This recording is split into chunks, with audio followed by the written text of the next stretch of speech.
Lexa, I'm gonna give you the proper send-off that the writers didn't give you. I got you, baby girl.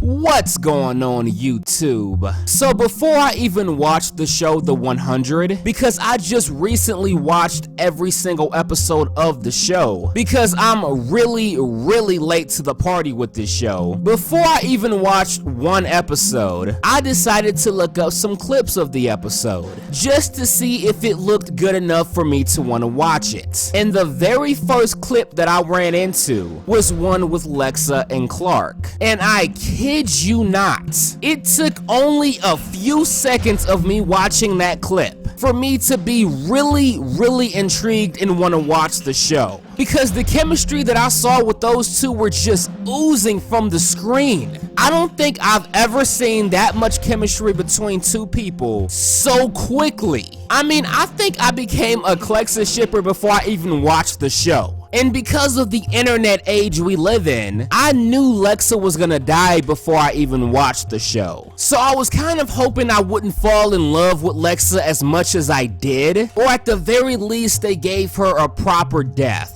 Wrong on all accounts. The day that I saw Lexa die, it legit ruined the rest of my day. I went to the grocery store all pissed off and shit, walking up and down the aisles with a frown on my face, throwing cereal boxes around and shit. People kept coming up to me asking, "What's wrong, Smurf? Fucking Lexa died, man." And people had no clue what I was talking about, looking at me like I'm crazy and shit, talking about if I don't stop throwing cereal boxes around, they're gonna call security. Fuck you, dude. Now let's get to Jason. Correct me if I'm wrong, but isn't Jason the writer that wrote this atrocity? Fucking Jason. What kind of name is Jason anyways? Actually, Jason is a very normal name, but I'm trying to make fun of you here, so just bear with me. Let me have this moment. And that one scene with Clark and Lexa, where they end up having sex, it has to be one of my favorite scenes in television history. And I'm not over exaggerating. That scene was just so powerful and so perfect in every single conceivable way. I have watched that scene over so many times, and I love to lie to myself and tell myself that that's the way that the story of Lexa and Clark ends. Unfortunately, I know better than that, because instead you guys thought it would be a brilliant idea to have one of the most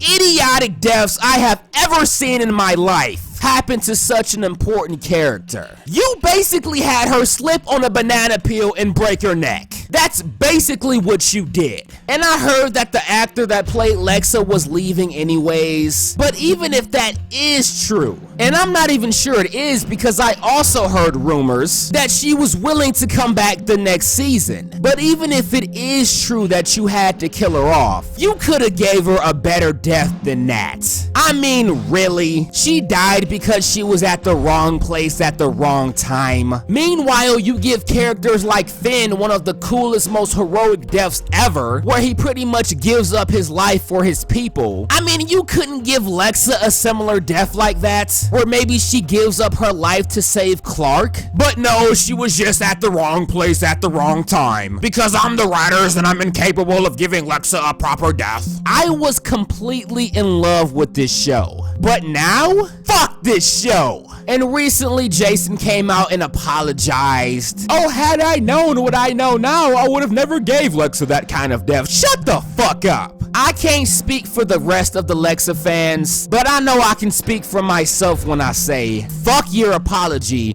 and no, I do not accept it. But I'm done talking, man. Let me go ahead and stop this video before I give myself a heart attack. Rest in peace to what is probably gonna go down as one of the most underrated ships of all time. But also rest in peace to someone who's probably gonna go down as one of the most underrated female characters of all time. You definitely deserved better. You deserved a lot better. Until next time.